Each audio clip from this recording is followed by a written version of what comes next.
G Wayne with my guy TC Buck. All right. Oh, my man right here. Check it out. Check it out. Guess who it is? Dancing who? Hey, baby. Hey, we live, baby. It's your man Kevin Tate right here. We here rocking with that well on great. Elevator Game with G Wayne. Right here. Right here. I'm Taj Reason. You're watching Elevated Game with G Wayne.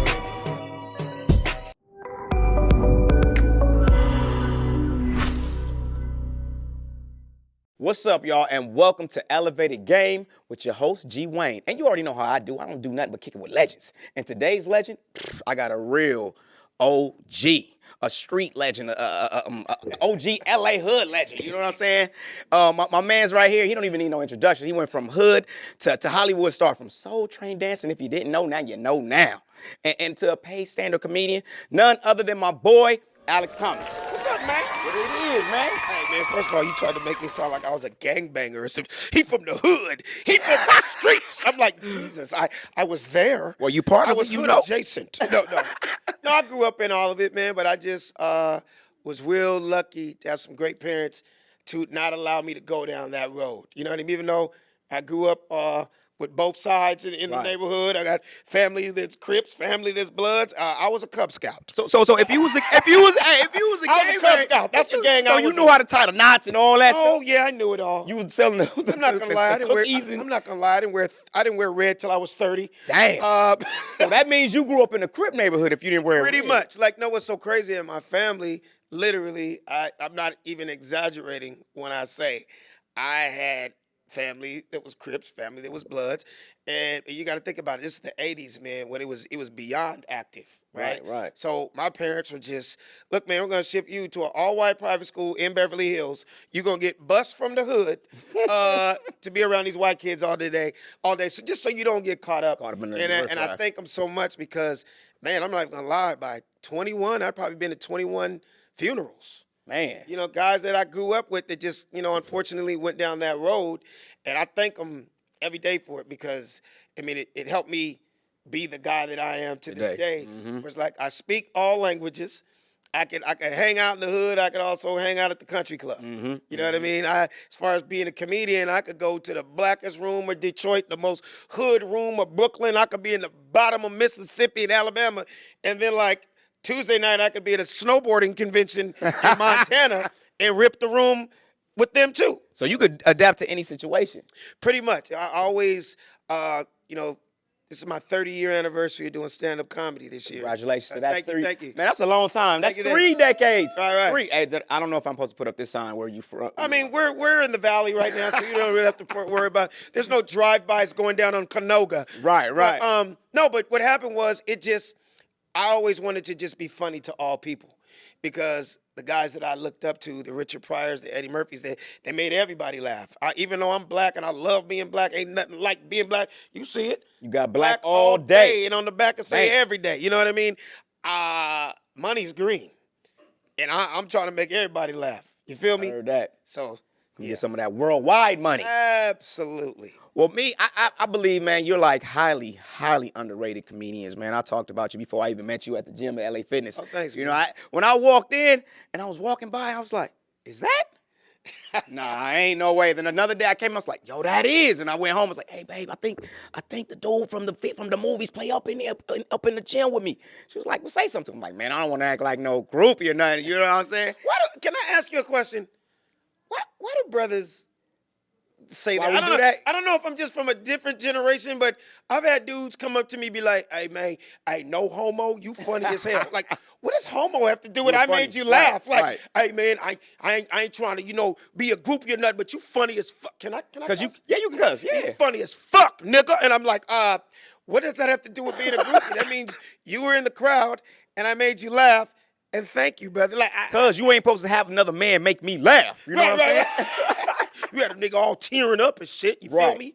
Yeah, I don't That's know, man. funny. But I appreciate it, man. What's one thing I love about being a stand-up comic? Like, I always tell people, comedians, even though there's a lot of dudes having beef and all this kind of stuff, whatever, we're not like rappers in the sense of when you see us in public and when you see us out and about, niggas is trying to get at you. You know what I mean? Right. Like rappers get checked. Rappers get tested. You know what I mean? Right. Yeah, nigga, that shit you said on your album on the third verse, nigga, about da-da-da-da. I don't get that. Like, niggas come so up you don't to get me. about them jokes? You don't get it? Okay. No, I get dudes that look like they killed somebody earlier today. Like, let me put my gun down and give you a hug, nigga, because you funny as fuck. Or I grew up watching you on TV, or I was in prison watching this TV show, and you always make me laugh. I'm like, thanks, man. So it's actually a beautiful thing. The hood receives you. Even the dudes out there that most people will be afraid of, or look like they might rob somebody. Don't get me wrong. Be honest, you black, you ever racially profile your own people? Hell yeah, on time. Like, I had a kind of nigga crazy right here coming up. Who is this? Man, I had a nigga come up to me, like, again, I'm from South Central. I've seen the tattoo tears. We've all seen. You know what they mean. This nigga came up to me with some new debauchery, nigga. I don't know what the fuck it was. He had tears coming down his eye, and he had tattoo bullets coming down it. Now, in my mind, I'm like, he is going to rape and rob us all. I hope he's nice. The nigga came up to me. He's like, hey, man, nigga, you my favorite, like, of all time, cuz. Like, nigga, you one of the funniest niggas ever, nigga. He's like, hey, way before I did my first drive-by, I was laughing at you. I was like, oh, thanks. You part of his crip history. Right. Before I start killing niggas, I was watching Def Comedy Jam. I'm like, he really broke it down. Like, I was like, how's that going? Did I make you stop, nigga? Like, are you still killing niggas now? You know what I mean? But it's a good feeling, man, because you never know who's watching. Who's watching, who you touching, man. Because every city I go to, just like you said, whether I am in Alabama, New York, Texas, Detroit, Tacoma, San Diego, I can't go nowhere without somebody going like, yo, man, I grew up on you. Or, man, you one of the funniest dudes to ever do it, man. I appreciate you. It just makes you feel good because it makes you feel like you did something right. Exactly, make you feel like. And I didn't know who was watching back then when I was just a young dude on stage telling jokes. Trying to make a name for myself on Comic View and in the Def Comedy Jams. We didn't know as young comics that was touching the world. You know what I mean? Mm-hmm. I mean, that's kind of like how I met LeBron James. You know what I mean? This dude told me one of my jokes verbatim from, like, I guess when he was 7 years old, or to be like, man, you still do that joke about Michael Jordan, man.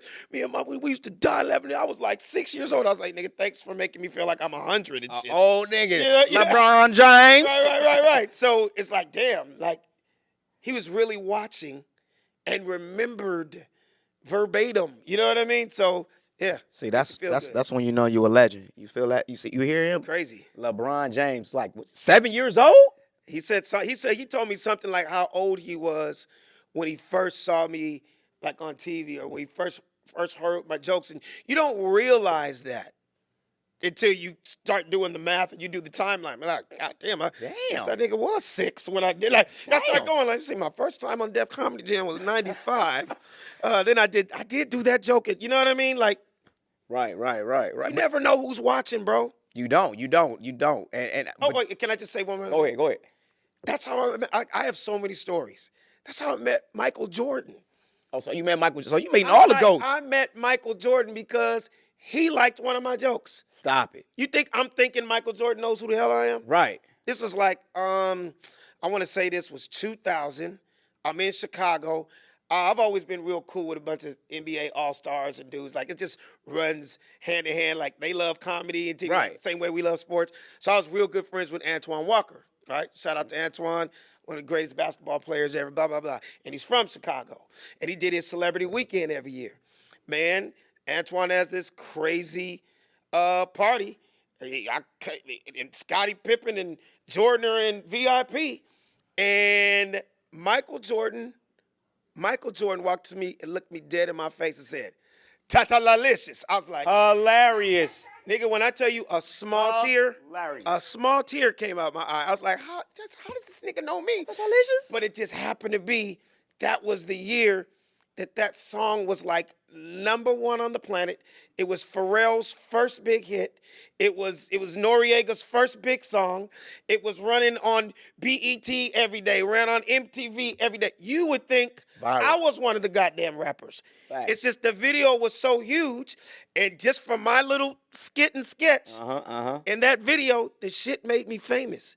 Do you understand? For like 10, 15 years later, people still say, Tata Lalicious. I'm like, nigga, that's not my name. It was a joke. You know what I mean? But you just, again, that just goes into you don't know who's watching. Right. Same way we watching him and wearing his shoes. Man. When he's at home chilling, he's watching TV. Stuck with him in his head. Yeah. Ta-ta-ta-licious. Yeah, man, it's crazy. And I get mad like what Michael Jordan said, but all right. Mike said it, so it's cool. Right. Somebody's listening, goddammit, so yeah. But did they know you was a certified dancer? I hate when people bring that shit up. Niggas be bringing that shit up. That's what you was, man. You used to. You know how old I was? You was on. Wait. Wasn't he on In Living Color? Are you the police? Hey, Are you the police? Hey, I did my research. I mean, you know damn. what I'm saying? That goddamn Google got everybody being like the popo now. No, but you gotta understand, man. Soul Train, 15 years old to 20. I was a kid. That's crazy. How you get on there? I'd say so. You gotta understand, man. During those times, it didn't get bigger than Soul Train. Soul Train was before MTV. Soul Train was before BET. Right. I don't give a fuck if you were Michael Jackson to the Whispers to LL Cool J to damn New Edition. You had to be on Soul Train. That's right. It didn't get any bigger, the platform, right? So imagine just be a kid in the hood. And I'm a hood star because I'm 15 years old and I'm going down the Soul Train line every week. Them years, man, every black kid in America's one day was to go down, if you could really dance. Down there and pop lock or something. Exactly. So those were during the hip hop days, and I was a hip hop, break dancing, just a dancing ass little kid, man. And that's where it started. Of course, I mean, the story after, do you know there's a show on the internet? Anybody watch it could Google it. It's called I Used to Be a Soul Train Dancer. What? And it's got hundreds of millions of views. And my interview got like 3 or 4 million views. Just for my story alone, I didn't even know that until people were like, I'll be in other countries, and they were like, I saw it on YouTube. Stop. You were a Soul Train dancer. See, that's crazy. The power of the internet all the way where? So that's where it started, and just, I was good friends with Rosie Perez back in the day, and she ended up becoming the choreographer for it. In Living Color, a brand new show. And that's where I met Keenan and Ivory Wayans and Damon Wayans. And they're like, okay, you could dance, but you're funny as hell. Have you ever tried stand-up? And boom, next thing I know, like 2 months later. Oh, so they was the ones who introduced you to stand-up, said you should do it. Wayans family. Shout out to the Wayans family. I always give them props because I was like the honorary Wayans family member. Everything them dudes did over the last 30 years, I was either in it, on it, working on it. That's what's up, doing man. something, you know what I mean? Don't Be a Menace was my first movie. That became a hood classic. You know what I mean? I worked on the Wayans Brothers show for, all 5 years. It was just stayed busy, man. Just stayed working. Man, your resume is like 4 resumes of other people's lives, bro. Like I'm sitting there looking at all these black sitcoms that you were in the 90s and whatnot. Like I was either in it, on it, right? Wrote for it, warm up, guest star. I mean, I think back, I was like, wow, the whole 90s, all the hit shows I was a part of. Living Single for 5 years, Moesha for 5 years, The Parkers for 5 years. Fresh Prince. Fresh Prince of Bel-Air, Jamie Foxx show. Just really all of us, my wife and kids, it just kept going and going. So I was just blessed, man, to, a lot of times they say, you just let your work speak for itself, and people will notice that, and you'll stay working and keep your nose clean, and it's all about relationships. You know what I mean? So, okay. Let me ask you this. What do you prefer? Well, I mean, what do you like, behind the camera or, in front of the camera? I love being in front of the camera. Okay. Don't get me wrong, behind the camera, it's great. I've made a lot of money being behind the camera also. You know what I mean? But I personally it's the comedian in me. I like being in front of people. I like that instant, that laugh. You know what I mean? Performing in front of a live audience, there's nothing like it. That's why I don't care what AI is right now and how crazy technology is, and there's not going to be this and that anymore. There's going to always be a need for some live entertainment. Absolutely, Whether man. you're rapping, singing, doing stand-up comedy, people still want to get out their houses. What's so crazy, man, about being behind the camera? What a lot of brothers don't understand is it's kind of like I try to lead by example and show them that they think that it's just in front of the camera where you make money. It's almost like the same thing in sports. The average black man in America thinks the only way he's going to make it is if he's on the court, if he's on the field, if he's going to be starting. Do you know how many white executives are making millions off these sports and this entertainment business? So when I figured out, again, I'm just a dude from South Central LA who just happened to be in the right place at the right time. You know, it was no plan B for me. I didn't go to college. I went to college for 20 minutes. Damn, 20 minutes. The shit did not work out for me. So there is no, if Hollywood doesn't work out, I'm going to go back and be a doctor. No, nigga. This is it. This shit has got to work for me, right? So with that being said, I was a student of the game. When I found out that you can make millions, not just being in front of you can make millions being a writer? You can be animation? Producer? I was like, you know what? I'm going to do all that shit. So a lot of brothers, unfortunately, I'm not a flashy guy. I'm not the dude that walks around with security. I'm not the dude that walks around with $1 billion worth. I like a little few pieces here and there, but that's just not my thing. I like it that way. I'd rather these niggas think I don't have nothing. Right. You know what I mean? That's and the people that know, did you not hear 30 years of being in this business? Do you know what the word residuals are? You know these dudes with some of the biggest TV shows and movies ever as far as our culture goes? Preach. And I'll leave it at that. But I'm the generation where I don't like when a nigga knows I got an extra $3 in my pocket. Hilarious. Whereas nowadays, you get these niggas that are 21 years old and they flash their whole life savings. Hello. You know what I mean? Nigga, I would have been terrified to pull a wad of I'd rather have my credit card and be able to do anything I want to do. To me, when I hear about such and such getting robbed, when I hear about such and such getting jacked, I'm like, are y'all niggas surprised?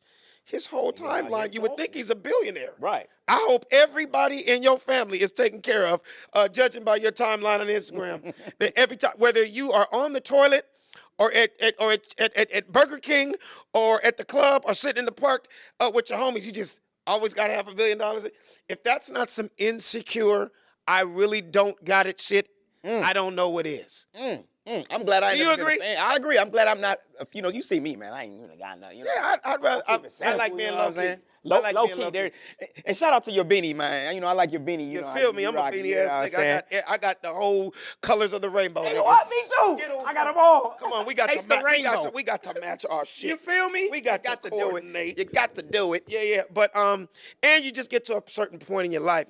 I'm a married man, man. Right. A beautiful wife and 3 beautiful kids. The dumb shit days is over. Over, man. But even when we were young, we weren't doing that kind of. I'm not stupid gonna shit. say I was perfect, but this new generation, it's like they're asking for it To get robbed. And usually it's that dude. What kills me is the dude that's in the club flashing $50,000, but he's going back to sleep on his mama's couch.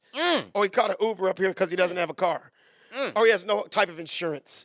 He knows nothing about investing. You know what I mean? I can go on and on and on. So obviously, when you're a dude of a certain stature, that kind of shit doesn't impress you. Doesn't appeal. Not appealing at all. I have no desire That's hey, Corey, where Corey at? to flash money. Corey be getting on me because I don't even change my outfits. I be like, man, I give all that to my kids. Well, I whatever changed my stuff. outfits. I changed my outfits. I mean, I got an outfit a week. You know what I'm saying? It's 360 a week. I'm not mad at you. I'm not mad at you. That's it. To each his own, brother. Because I be wearing them in my skits, and they be like, "Yo, well, see that out. Right. It's my regular clothes, man. I don't got a skit uniform. God damn, man, get off my back, man. I ain't rich.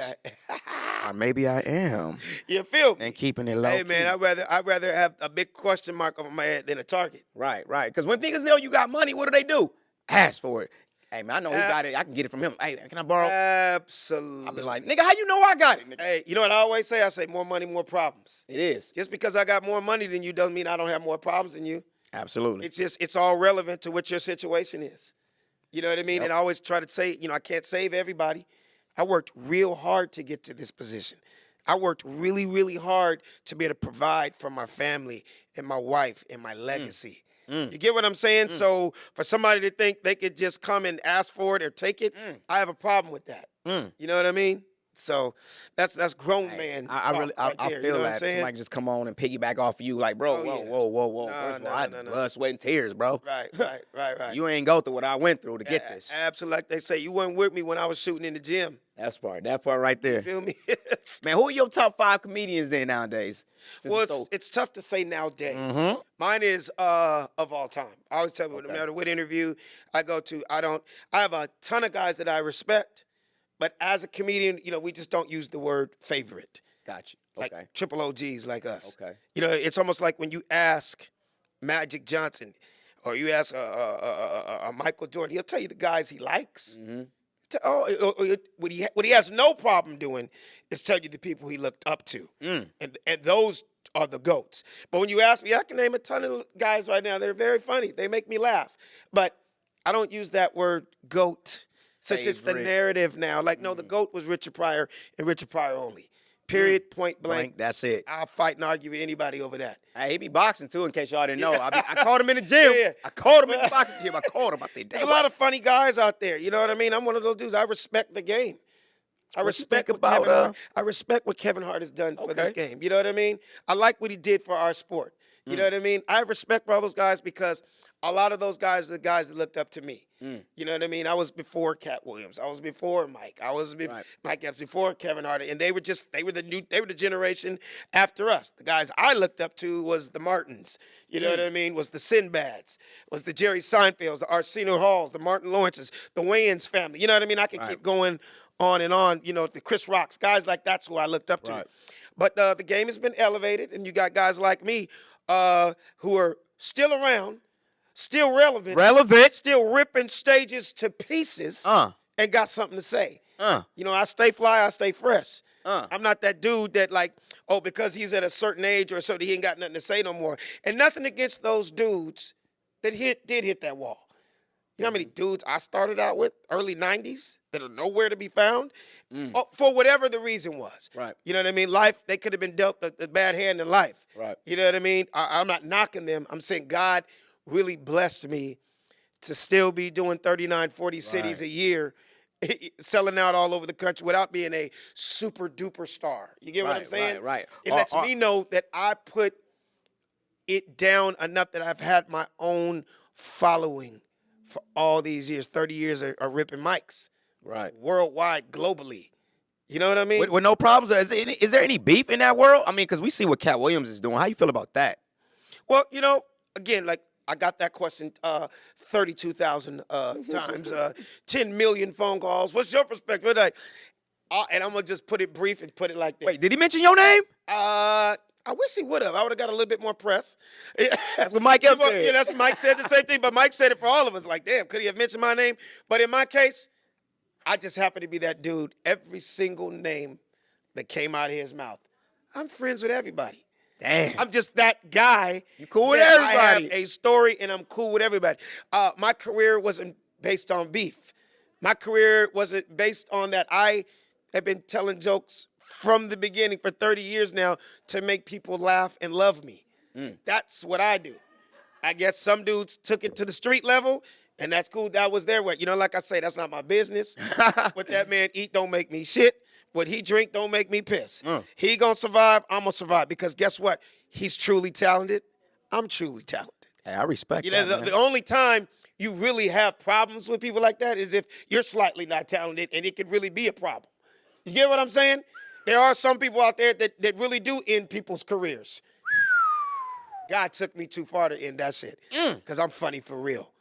I'm a beast for real. You get what I'm saying? Absolutely. So I don't have that problem. Like, there's nobody on this earth that I can't follow. Like, for real, for real. I don't care how big they are, and I have respect for all of them. I'm that nigga too. You get what I'm saying? Nigga too. But what happens is, unfortunately and fortunately, the crowd, the people, the fans, they put who they want to be first, who's second, who's third, who's fifth. You couldn't be on the show with this guy. I'm going to just put it this way, and I'm going to leave it on this, and I'm not a beef dude, but I will say this. Question I always get all the time is, why such and such, and I'm not going to say names, why such and such don't ever have you on shows with him? Why you ain't ever on tour with such and such? Why I never see you open up for such and such? Gary, there's a reason for that. Maybe because they don't want you to I'm outshine say it without saying it. Out of respect, I wouldn't want to follow me either. Damn. That's some real shit right there. And I'm just being real. There's reasons why certain guys have certain guys open up for them. Because those guys open up, they're mediocre. You can't be out doing who. They're good. Yeah. They make you chuckle. Yeah. They make you laugh. You can't be better than them. Come on, man. They're good. I pay them. You're my friends. But they can't be somebody to go up in front of you that's going to rip it. Hard act to follow. Pieces. You get what I'm saying? But I've always come from the school of, I want niggas to rip before me. That lets me know the crowd's out there. I never had that problem. I want a strong show. Like, we got a live crowd out there tonight, my boy. That lets me know, man, they here. I've never been that dude. I want 3 Rudy Poots in front of me. I never wanted the dude that, this guy, he's only going to do 5, and he's only going to do 6, and it's just going to be kind of funny. No, I want you to go do it. I just don't want you to disrespect me and go over your time because they're not here to see you. They're here to see me. And I learned that because I always respected my elders. And I respected those dudes that looked out for me. And I looked out for, like take somebody like Damon Wayans. It didn't get any bigger than him at one time. He was one of the biggest black comics on the planet. From Homie the Clown to everything else that the Wayans were doing. He was the first major comic to take a young Alex Thomas who hadn't been nowhere all over the world with him. Facts. Dang. Why'd he do that? He wanted a young, up-and-coming dude that could rip it and respect him. If he asked me to do 10 minutes, I'm doing 9.5. He wanted me to do 20 minutes. I was doing 19, getting off so we could do it. I see a lot of guys, they disrespect the headliners, and then they wonder why they're never working again. Okay. Yeah, okay, I've seen it happen, and it's happened to me. I've seen dudes do it, and little do they know, all right, brother, you got that in tonight, but you'll never work with me again. Dang. How dare you disrespect? That's like biting the hand. So you don't say nothing to them. You just be like, okay. You just no, if they're assholes about it, I probably just won't say nothing. He'll just never be on my show again. You get what I'm saying? I just want you to, hey, man, respect. Do your thing. That's why we had you here tonight. But, again, when I say what I said earlier, that's no malicious intent. That's just facts. Right. It's a whole lot of guys. I was that dude that was kind of forced to go solo. I don't know if you ever heard the story about how Anita Baker had to fire Luther Vandross out of love. Damn. No, I ain't heard that story. Why? Because when people start coming to your show and be like, we love you, but who was that? That background singer? That nigga is incredible. It's kind of like, it might be time for you to go solo because I can't have that. Yeah. So there's reasons. All I say to that is there's reasons why. Certainly, I guess I'm answering all the people that always ask me, man, why you ain't ever on such and such, because I, gracefully, I'm not mad. I still shake their hands. I still know them. And whoever I'm talking about, you know every single one. They're all superstars. I'm knowing. But hey, man, I know why he won't have me on the show. You got to stop outshining people, man. You got to stop being so funny then. You know what I mean? Turn it down. Like, sometimes I'd be like, would I have went further in my career if I was just a run-of-the-mill okay comedian that didn't rip? Would I have worked more? I don't know. God blessed me with what he blessed me with, and I'm going to keep doing it my way. And if it takes a little longer, you know what I mean? So be it. So be it. He said, let me ask you this. So if it takes a little longer, this brings me to this question about the dress. How do you feel about what's going on in our black community as far as wearing a dress on a sitcom or a movie or whatever? That's a big thing right now. We're selling out if we wear a dress. I'm not a fan of it, but I understand there's a lot of brothers that did it. I'm just not that dude to go, just because he wore a dress, he's gay. Like, come on, dude. Right. Come on, stop it.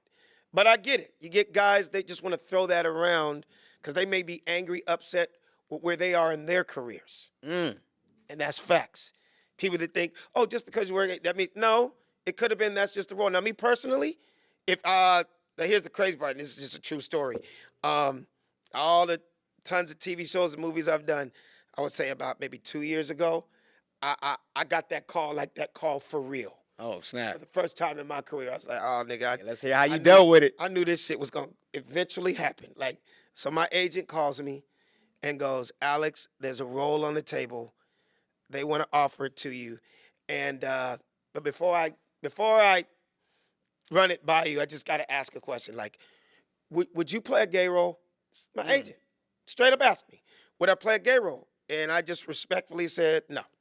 Damn. That's just something I'm not going to do. And again, I'm not bashing. I'm just saying me. Right. I just don't want to do a gay role. My age, he's white guy. So what is the reason why black guys have so much problem with that. I said, let me explain something to you about the African American community, right? I have been in 25 TV shows and movies. They've done what they've done, whatever, blah, blah, blah. I say it just be my luck that I go out for Broke Black Mountain 2. Broke Black And I'm LaJohn, the nigga that got the train pulled on up in the mountains. And guess what? Now I'm that nigga LaJohn for the rest of my life. I said, let me explain what happens when you blow up off a character in the African American community. I used 2 examples for him. Let's just take Alfonso Ribeiro Carlton from the Fresh Prince of Bel-Air. That nigga could be in the next Titanic. That nigga could be in Avatar. You know what black folks will go? You know that nigga Carlton was in Avatar, nigga? We know him. For the rest of our lives, Carlton. no matter what he's Carlton us. Yep. I said, what's the name? Jaleel White. Urkel. That nigga could be in the next Fast and Furious. He could be in the next Amistad. They'd be like, nigga, you know Urkel was in Amistad, nigga? Yep. To black people, hey man, you are that nigga for the rest of your life. And I told my agent, I said, that's the last thing I need. I'm out and about in the mall with my 5 and 6 2-year-old son, and a nigga coming to me like, oh, nigga, hey, T, they go that nigga Lazard, nigga, hey. That's delicious. Hey, nigga, hey, can I tell you something?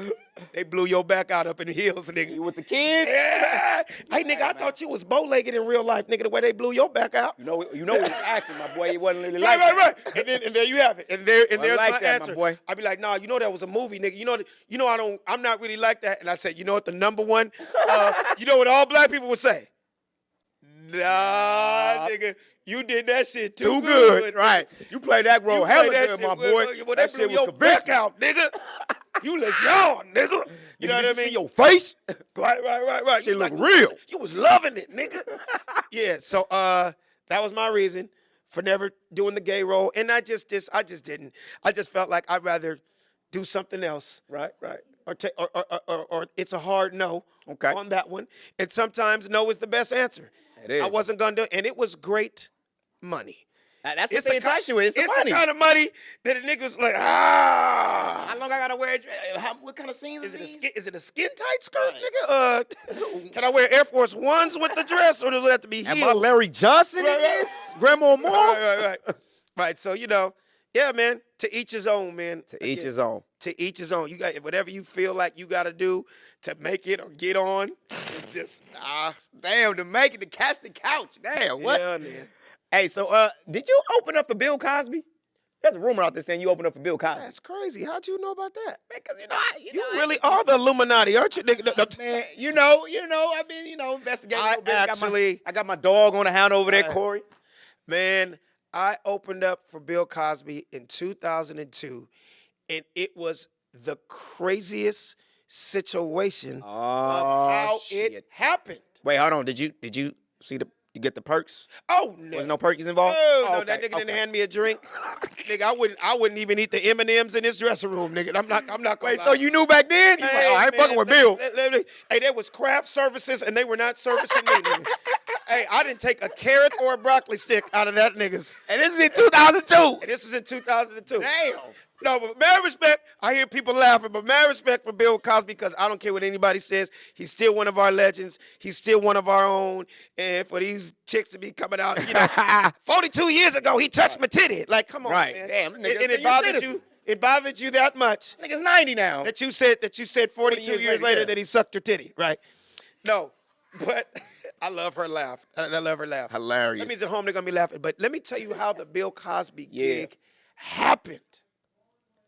It happened, and this is just the example of being in the right place at the right time. And kind of in this business, you never know, kind of being out and about, what's going to happen, right? So long story short, that year was the year I hosted the biggest tour in hip-hop history, the Up and Smoke tour. The Up and Smoke. I remember that. Eminem, Snoop, Ice Cube, East Siders, Warren G, it was great. Exhibit, you're correct. It was crazy. It was the biggest tour in hip hop history. And Dr. Dre just hit me one day. Was like, look, nigga, I want you to host this tour. I want to do something that's never been done in hip hop. Wait, hold on, I want a rewind. comedian. Did you say Dr. Dre?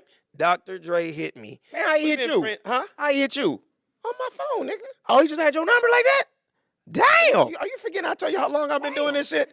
I'm a real, A legend to another legend. nigga, let me Dr. tell you. Dre just hit me. Let me tell you what Suge Knight and Tupac used to say to me. They used to be shit. like, nigga, if we had Death Row Comedy, you would have been the first nigga on it. I was the young dude around all these dudes. Damn. I was the dude that, the one reason why all these thugs and gangsters love me, because I'm from South Central, but never tried to be something that I'm not. They were just like, that's just Alex, that's just a little homie from the hood. That he wasn't a Crip, he wasn't a Blood, but he ain't afraid of us. The nigga can see walk his ass off. Nigga, I was a Crip choreographer, nigga. That's what I was. Hilarious. Right, you know what I mean? So I always got along with, like, shout out to Death Row and everybody, with Snoop and Dre and all these dudes are just my friends. Ice Cube and everybody around. I mean, sometimes I wish, comedy was as big as rap, because nigga, I'd have really been huge by now, right? You know what I mean? But Dre just hit me. It was our last year at the Jamie Foxx show. And just literally one day, he was like, nigga, I want you to host this tour. And I'm like, wow, like, what y'all about to do? He's like, nigga, we about to do 49 cities. I was like, when's this shit start? He's like Thursday. Damn. I was like, damn, man, I got one show left on the Jamie Foxx show. I've been on TV for 4 years with this dude. But it's about to be our last show. So he goes, how much that nigga paying you? In my Dr. Dre voice, nigga, hell yeah. Hell yeah. How much that nigga paying you? And I'll never forget, I'm just being honest right now. At that time, that year, I was probably making $5,000 an episode. That's it? Yeah, I'm a young kid. I'm coming up. That was, you know what I mean? For me being, this was like 96. But that was in the 90s, though, so that was good money. Yeah, I mean, I'm just a guest star, you know what I mean? He's like, nigga, I'll double that shit. I was like, so you guys start on Thursday? Okay, I'll be there. Nigga, what you tell Jamie? Hey, we had a little falling out because of it. Damn. And Jamie, again, he's like my brother. He was upset. And, a lot of people on the network, right, they were upset, but it was like, it was about to be our last show. I had to make a business decision real quick. It was about to be. It's over with. It's about to be over with. It had a great run. I wasn't on the Jamie Foxx show all 100 episodes. Right. I just did like 3 seasons of it. I got to think about what am I doing next. Right. Long story short, I'm on stage the Up and Smoke tour. And after that tour, I bought my first house. Boom. Dr. Dre bought me my pool table. Boom. A month later, we did a movie called The Wash. Like, so many things. And a brand new nigga came out in the middle of all that. His name was 50 Cent. Damn. And Dr. Dre goes, nigga, I want you to be on this dude's album. All this is within this little 6, 7, 8 month, 9 month window of me being who I am, doing what I'm doing. And you know what I mean? To this day, Get Rich or Die Trying, one of the biggest selling albums of all time. Yeah. 14 million albums sold. Yeah. This brand new gangster nigga that's got bullet holes all over the album cover. There's only one. And on himself? Yeah, there's only one funny comedy sketch on that iconic album. Who you think And it is? who is it? It's Alex Thomas. Big things come in small packages. Holla. Hilarious. I'm a 12-degree pink belt.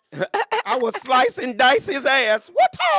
A lot of people didn't know that was you. A lot of people. Ja Rule didn't know that either, so he was mad at me for a long time. Why was he mad? Because 50 Cent ended his career. With that And, shit right there. With that shit right there. With that shit right there, man. No. But Don't fuck with Alex. So that's what happened. But long story short, I could really see that's a whole nother story. I'm sorry. Sorry that I'm all over the place, guys. But I think what I was talking about was Cosby. I got Cosby because so we're on the Up and Smoke tour. The same dudes that are doing this tour, the people that are behind the tour, same dudes that did the Rolling Stones, U2, AC/DC, Barbra Streisand, Elvis. Like, this was the first seriously so-called rock star type concert, but in the hip hop world. Right. Remember, if you saw Straight Outta Compton, in 89, 90, 91, when it was Fuck the Police, they didn't allow NWA or any type of them niggas to go anywhere around the country because they figured if they got a hit song called Fuck the Police, police are going to be getting killed in every city in America. So they never let it happen. That's why this Up and Smoke tour was so huge, because all these superstars that people loved West Coast rap so big, it was going to be the first time ever that all of America could see all these niggas that they love together on one stage in one night. So it was huge for me as a comedian because that made me beyond strong. So you made the right executive decision then. I made the right executive decision, and Jamie just had to be mad. Yeah, and I think Jamie came to like the 22nd show of 49. What'd he say? And saw what your boy was doing on stage, ripping 30,000 people every night. He was proud of me. Can't be mad at He it. was happy. He was like, you had to do what you had to do. I'm like, yeah, and Dr. opportunity. just bought me a new house, nigga. So I love you, but yeah. And I love what you've done for me. Appreciate it. Yeah, but now it's time for me to take it to a new level. You know what I mean? It's all growing. Long story short, the white guys that run the tour. One day, middle of the tour, they see me out in front of the hotel, and they see me standing next to my golf clubs. Oh, snap. These white boys are like, wait. You golf? You play golf? I was like, yeah. They're like, how did we not know that? The one white guy goes, we see you on stage every night. They automatically assumed, since this is a gangster rap tour and there's nothing but bitches and hoes and weed every day, they had no idea. Alex Thomas, a.k.a. Inglewoods, the ghetto Tiger Woods. The ghetto Tiger Woods. Yeah, they called me Inglewoods. I had my clubs that entire tour. Those white boys didn't know till like maybe 23rd, 24th city. I was like, I play in every city. They're like, we play in every city. I wasn't friends with the production people. Oh, okay. These are the guys that get there 9 hours and get on to put the stage together when we go from city to city. And when they're done, they go play golf. But they assume there's nobody on this nigga tour. Right. Who these guys ain't playing no golf? Maybe baseball. Right. So one day, they invited me to come out with them. Don't tell me you spanked them. And not only did I spank them, they couldn't believe that I was the same dude that they saw on stage every night. Motherfucker, bitch, hoe, did it. They were like, the main white guy was like, you're hilarious, but like, this is not the type of comedy we see on stage every night. I said, yes, that's because I speak 2 different languages. I said, he goes, so you could be clean? And I was like, yes. Yeah. I was like, but you got to understand, I'm going out stage every night in front of 30,000 motherfuckers that are high as fuck. They want to hear gangster rap, and that's the type of material that I got to do that night. I said, you guys need to come see me one night in an all-white room. They're like, well, you didn't think we could do that? I had no idea where they were going with this. So, nigga, we're on tour somewhere. I think we were somewhere in Florida, and we had an off night. And I took them to a random white comedy club, maybe in Tampa, Florida, or somewhere. And the club owners knew who I was. They let me do 10 minutes. When I tell you, I ripped a hole in a lily motherfucking liquid paper white room. It was so white. Got a standing ovation in front of 200 white people. A standing ovation? In front of 200 white people. The dude came on stage. I got off stage. He was like, Alex, after this tour is over, with the Up and Smoke tour, we're doing the Cosby tour. Uh-oh. I was like, as in Bill Cosby? Yeah, and his big show is starting it's like 2 months after this. It's going to be at the Lincoln Center, 10,000 people, one of the most notorious performance places ever, the Lincoln Center in New York. And they were like, could you do it? Could you open up for him? I was like, hell yeah. And they told me the money. I was like, hell Wait. So you got another job while doing a job. Got another job while doing a job. If it hadn't been for golf, I wouldn't have been around the white dudes. For the white dudes, for the fact that they saw that there's a whole nother side of me comedically. They can use that. Yeah, and he's like, so the jokes that you do in front of, I said, did you see any shit that you see every night in front of all these niggas? Did you see that in front of the white people? I have a lot to talk about. I have shit that I talk about in front of you guys that I don't talk about in front of my own people. And I have shit that goes right down the middle when it's a mixed crowd. It's like comedians, we're like chameleons. Exactly. We're like psychologists. I got to go in front of a room full of strangers every night of my life and make you love me for 20, 30, or an hour. Yep. People don't understand how hard that is. It has always been known as the hardest thing in the entertainment business, period. So long story short, you found out. I just had to give you the backstory. That is how I opened up for Bill Cosby. And that was a dream come true because obviously it kind of made me feel full circle. as a guy coming from the Def Comedy Jam circuit, and I'm working, doing hood shit, and then next thing I know, I'm in front of 5,500 white people killing them. It's crazy. And for Bill Cosby to hear him cuss to me, Bill was like, "You're a funny motherfucker." I was like, "Bill? Bill said that? Bill said that?" I made my night. Dr. Bill. I was like, "Nigga, you smoke weed?" Right. Do he? Because he do. He obviously into drugs. He made me feel like, you want to hit the strip club after this? I'm going to be honest with you. There's a lot of black comics out there, and I'm not going to mention names, who are super funny, right? Who we all know. You take them to Chocolate Sunday, they'll get a standing ovation all night. Put them niggas on a Wednesday night in front of a room full of 200 white people, you would think they were slaves or just learned how to do comedy yesterday. They freeze up. They don't really, because their material is so black. It ain't working for them. That a white guy, it's not that they're not funny, it's just they just Can't don't relate? get it. Yeah. I've seen it. I saw the nigga last night get a standing ovation at Chocolate Sunday. You put him up at the Comedy Magic Club in Hermosa Beach, you let him go at the Improv like on a Wednesday night, and that's the shit I prided myself on. I have been a paid regular at all three clubs, the Comedy Store, Laugh Factory, Improv, for 30 years now. Nothing against the Black Knights. Shout out to Guy T and what he did with Fat Tuesday. Shout out to Pookie and all the guys, what they did with Chocolate Sunday. I was one of those niggas that told jokes there every night. Don't get me wrong, I love the Black Knights. It's off the chain. Said I'm good for all the communities. But I'm trying to get this funny money everywhere. Uh-huh. Yeah, I'm not just joking to niggas. If I was just joking to niggas, I'd be a chitlin circus comic. Facts. And there's nothing wrong with that. I don't want anybody to see this and be like, he's done it. No, nigga, because at one time, and a lot of great people, that's all they were able to do. I don't want anybody getting this confused. I'm shitting on black comics. Not at all. I'm a black comic. I'm a real nigga at heart, but I just knew how to navigate and make everybody laugh. And at the end of the day, that's what we're all trying to do. That part right there, making everybody laugh, no matter what culture. The first, buy that money, man. Come on, man. You know, it is time for Corey's hot topics or hot questions, I guess she gets from the internet, from, fans that has these questions they want to ask. So if you don't want to answer them, you can say, hey, I ain't answering that. I plead the fifth.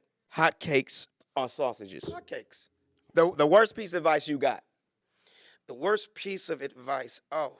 Somebody tried to tell me once, don't write. Don't write. I was like, nigga, so what, just think I'm going to just freestyle this shit off the rest of my life? What? I was like, that was the worst piece of shit advice I'd ever got. Don't write nothing down? And then I hear some comics with him, I don't even do the same thing twice. Yeah, that's why you suck, nigga. Damn. Like, that's like, you think you can freestyle a movie? No, nigga, you have to write a movie.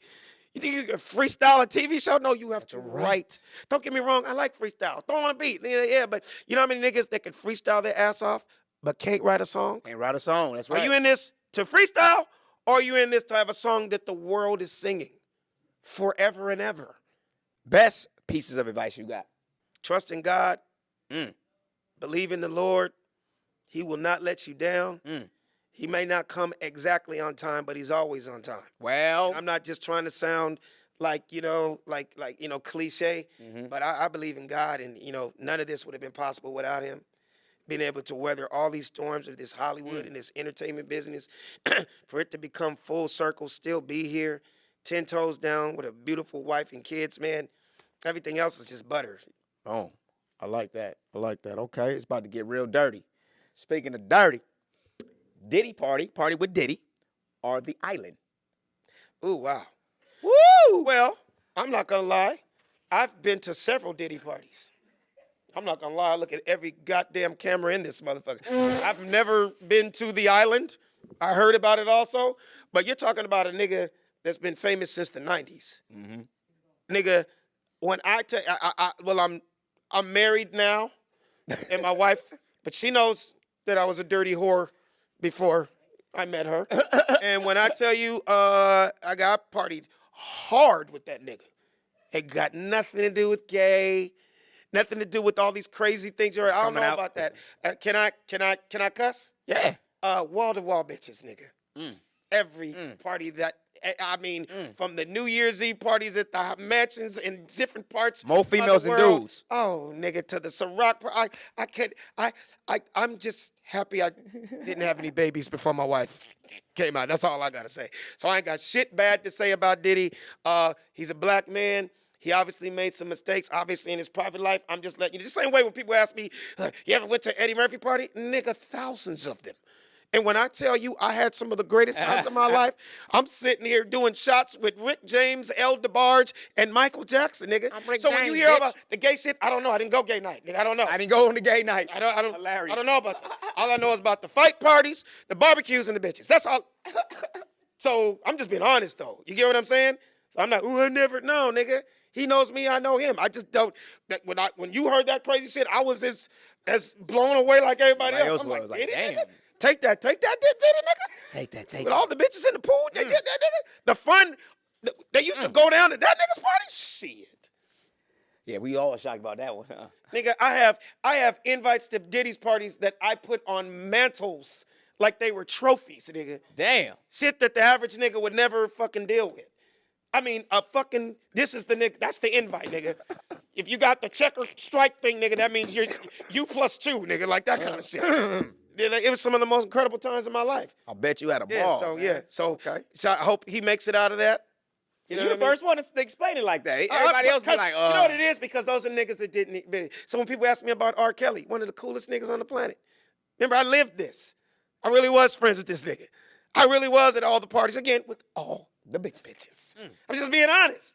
So when you bring up, you just no, I wasn't there on the toddler parties. I wasn't there. I wasn't there the door of the Explorer nights. I wasn't there. Hilarious. I was there when the grown ass big booty Chi-Town bitch was there, and nigga, I had some of the greatest times of my single life. I bet you did. I could be here 3 more hours giving you stories, the shit I couldn't make up. You get what I'm saying? Hell yeah. So when you heard about it, I heard about it too. No, shocked nigga. you like, nah, not P Diddy. Come on, the bitch was in 3rd grade, nigga. God damn, what's wrong with these niggas? It's tripping. You know, I'm just being honest. Slap by Will Smith are bashed by 50 Cent on the internet. It's so crazy. This is how I know I've really been in this game a long time. Like all your questions and everything, this all newsworthy. I'm like, I'm friends with all these people that they're asking me both about. the homies. You know what I mean? Like that's why when people ask me, like, did you have any jokes about the Chris Rock dude? And I'm like, no, because I'm friends with both of them. It was unfortunate what happened, but that's just silly. Maybe somebody else answered that. Yeah. Will's my boy, 50's my boy. It's like, nigga. So you plead the fifth on that one? That wouldn't happen to me because I'm. So wait. So you saying you wouldn't have got slapped?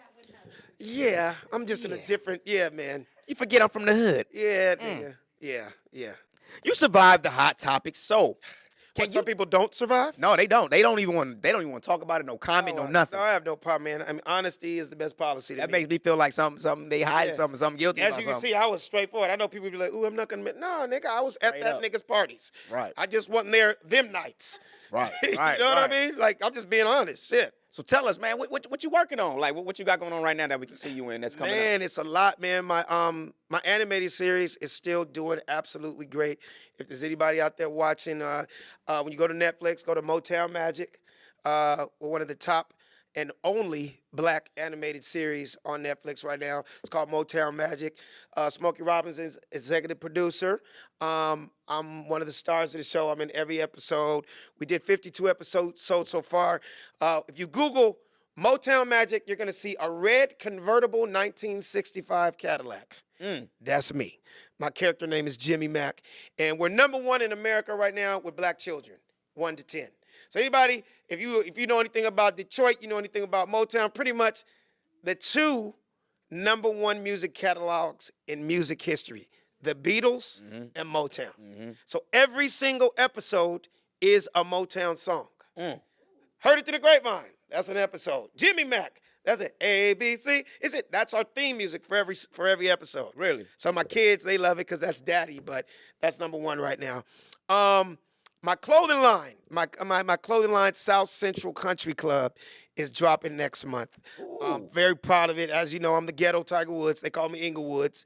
And I've been golfing 25 years now all over the world. And it's a big space now of urban golf.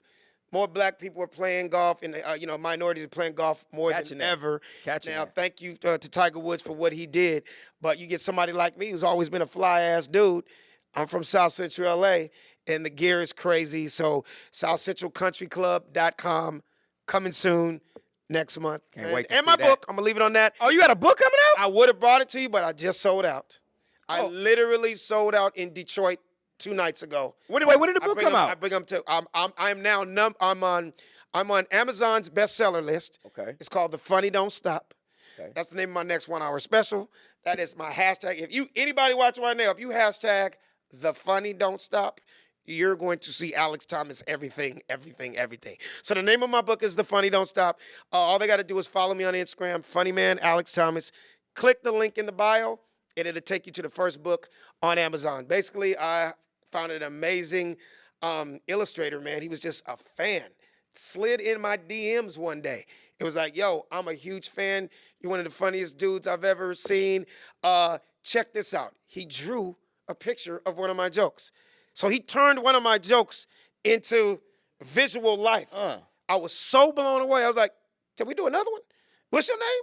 Can we do another one? Next thing I know, we had 85 in a top-selling book. So basically, it's a ton of my jokes and a ton of my crazy ideas turned into animation and illustration through a book. From a fan. Yeah, huh? From a fan sliding in your DM. And shout out to Mike Goldstein. He's a white Jew out of Philadelphia, coolest white boy on the planet, and he's incredible with his pen. So whenever you go to my page and you see illustration or animation of my jokes, just know Mike Goldstein did that, and he did an incredible job, man, and people love it. It's not your average autobiographical book. Okay. And I have a bunch of quotes from a bunch of my superstar friends, like Tiffany Haddish did a quote on the book. She's like, even if you can't read, you're going to love this book. Bill Bellamy, John Lovitz, everybody just loves it. I just did something different. That's what's up, man. That is different because I didn't expect you to say that you come out with a book. An animated book on that. Animated book. It's called The Funny Don't Stop. Say it with me. The Funny Don't Stop. Say it one more time. The Funny Don't Stop. Okay, that's it. My man's got over 39 plus years. Yep. In the business. So, 39, goddamn, you just do extra So years. It's 30, goddamn. He's like, I thought you said 39. This nigga has 79 years in the business. 39 years plus. You made it sound like this man right here marched with Martin Luther King. He did 2 episodes of The Jeffersons. He was the baby in Roots. Nigga, you just really, nigga, do I look like George Washington Carver up in this? It's a good thing, man. I appreciate want to you, get there. I want to get to that level. I appreciate want to get to that longevity type shit, man. Yes. For real. Yes. So when it's all over, it's said and done, man. What do you want to be remembered by? A funny ass dude that loved what he did and loves his family. Boom. Well put. I mean, that's the most simplest thing Alex said all day today. And the most quickest thing, straight to the point on that one. You ain't got a story for that? You got another 2 hours, nigga? No, we don't. Actually, See, that's where you need to cut it.